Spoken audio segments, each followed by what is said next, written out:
What's up, guys? Marc from Beyond the Real here, and today I want to talk about Invincible. I'm going to do both episodes 2 and 3 in one video. I'm going to try to cover most of it.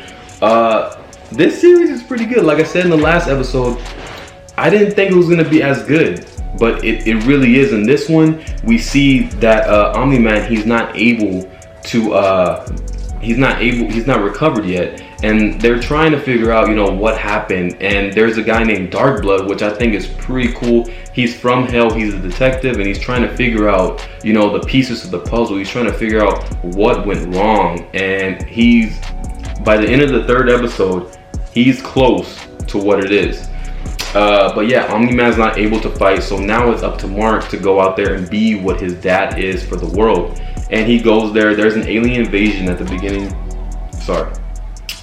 of the episode, and Marc, he's not able to handle it. It's his first time, and he froze. He saved the woman, but you can see too, it's getting bloodier and bloodier. Me and my wife noticed that the title screen, more blood's going on at each time, from the episode 2 to episode 3. So yeah, that's pretty cool to see too. Just, it's showing that the show is going in a whole other direction. So that's pretty awesome. But yeah, it shows that, Marc, he's not able to handle it like his dad is yet. And he froze in the middle of the battle, but a new team ended up coming. It's kind of reminding me of like Justice League. Now this is like Teen Titans. So these other heroes came, which one of them is called Adam Eve. And she reminds me of like a Starfire type character. She kind of shoots beams out of her hands, and she's able to fly and everything. And you have Robot, you have Rex, and there's one more. Is it Katie? I think. But yeah, those heroes there, they're still not able to handle it. They're more of a help. And I think Adam Eve told Marc, just take the lady to the hospital, and which he did, and they tried to handle it. And these aliens, they basically, where they're from, one day is like a decade, I believe that's what they said. So they're not able to handle, being on the planet on Earth, because then they get old and then they die. So they end up leaving. So that ends up saving them for 3 days, I believe. But we get to learn more about Adam Eve, and even the other girl that was in the first episode that actually likes Marc. They ended up getting more of a little connection. So yeah, that's nice to see. We see more of the hero stuff going on, and we just see more character development between different characters, and I actually really do like that. In the third episode, we see that they're trying to start a new Guardians of the Globe. And in the Guardians of the Globe, for some reason, which I figure out, I think we know why, Omni-Man, he's never been in the Guardians of the Globe. He doesn't want to be it. He helps them, but he doesn't want to be, the leader. He doesn't want to lead it. I feel like because he doesn't want the government or the organization to know, what he's doing, because he clearly killed those people. And it's something to do with him wanting to be in control, I feel like, but he's not. Or he sees other heroes and he feels intimidated by them, so he has to take them out. But in the third episode too, we see more character development.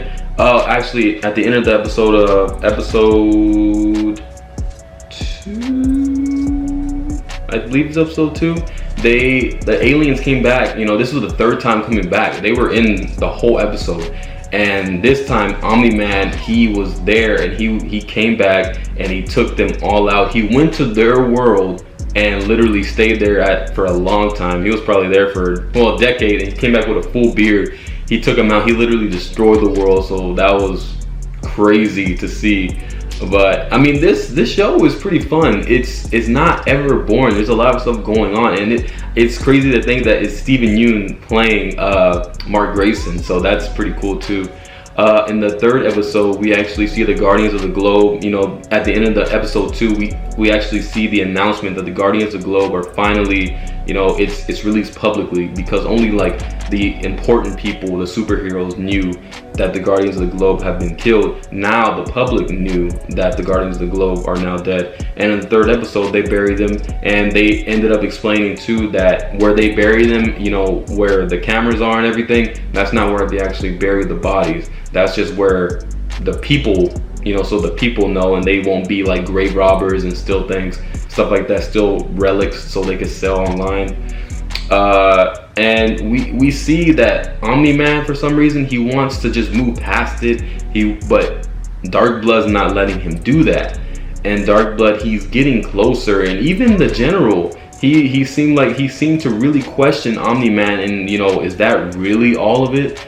Because it's crazy that he's the only person to, you know, be alive, and that the person that they're trying to figure out what villain would do this to Omni-Man, because he's never been taken out that way. So it's really good, and we see a little more action too, more character development between Adam Eve and